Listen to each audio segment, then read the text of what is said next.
Okay guys, so in the last tutorial we managed to create a simple script called proofpy,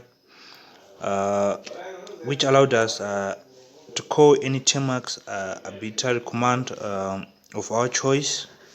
So in this tutorial, as promised, we are going to modify our program so that it can allow us to extract a particular field from a Termux API call. So anyway, let's get coding. So it's micro and then proof pi.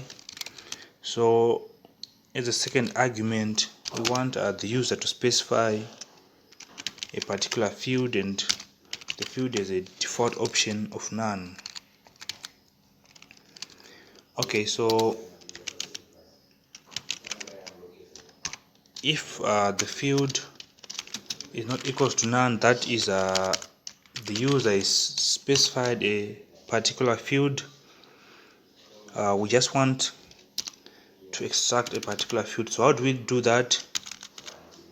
The first thing we want to do is we want to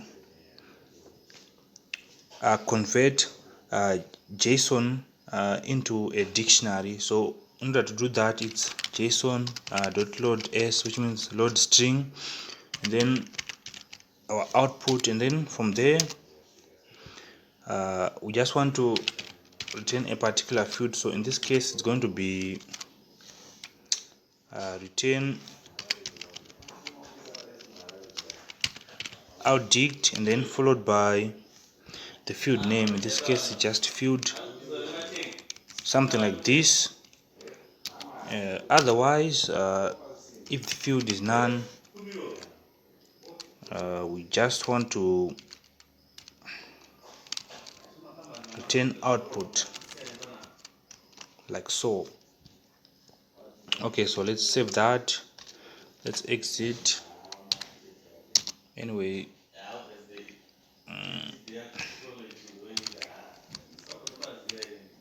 let's run it. So as you can see, there's an error. So let's try to fix the error, and then else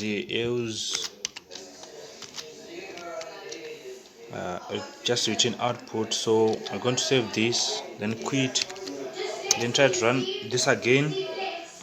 As you can see, it shows us the basic output because we haven't defined any particular field. So anyway, let's just say we want to extract the temperature field. So it's going to be it's going to be Termux API and then temperature from here, like this. And then we're going to save this, quit, and then let's try running our script again. So as you can see, the command works. It extracts temperature from the API output. So ladies and gentlemen, we have done the second stage. Don't forget to like my video, comment in the comment section below. Don't forget to share the video with your friends. This is Black Generation signing out. Peace.